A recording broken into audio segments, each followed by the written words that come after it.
In my books, even a 60-year-old nowadays is too young for a shoulder replacement, right? So we want to delay things as much as possible. So there are ways that we can help patients. Joint preservation techniques. Now, shoulder arthritis may be glaring at you on an x-ray, but one thing I can say is that a lot of patients that come and see me, it may not be the arthritis that's causing them the pain, but certain other issues. Sometimes it's just the inflamed tendons, tendinopathic tendons. Sometimes they have a tendon injury. Sometimes they have a biceps problem. And there are lots of patients that I help through keyhole techniques, arthroscopic techniques with shoulder arthritis to sort out the other problems so that they don't need a shoulder replacement for their arthritis. And we buy these patients time, right? Because the later you do a shoulder replacement, or hopefully completely avoid it, the best it is for the patient.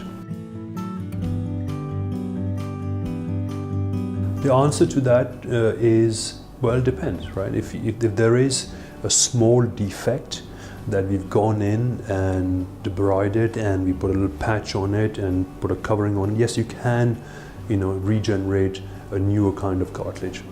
But quite a few of our patients come to us who have complete loss of cartilage, okay?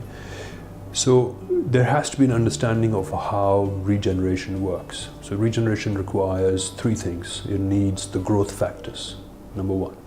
Number two, it requires the cells to kind of populate the area and rebuild. But those cells require number three, which is a scaffold, right? They need to go somewhere. So if patients come to us and they have completely lost the scaffold or the structure of the joint and is damaged and deformed, then that is not possible to reverse because you're missing that scaffold and that structure. But if there is a small defect where you can put in a scaffold and can put in stem cells and growth factors, then you can regenerate. They can act as lubrication. But more importantly, the factors within them can act on nerve endings and so on to decrease the pain. And sometimes in arthritis, the pain goes away, the problem goes away. So there are ways of helping patients have a normal or a near enough normal life with arthritis in their shoulder or anywhere else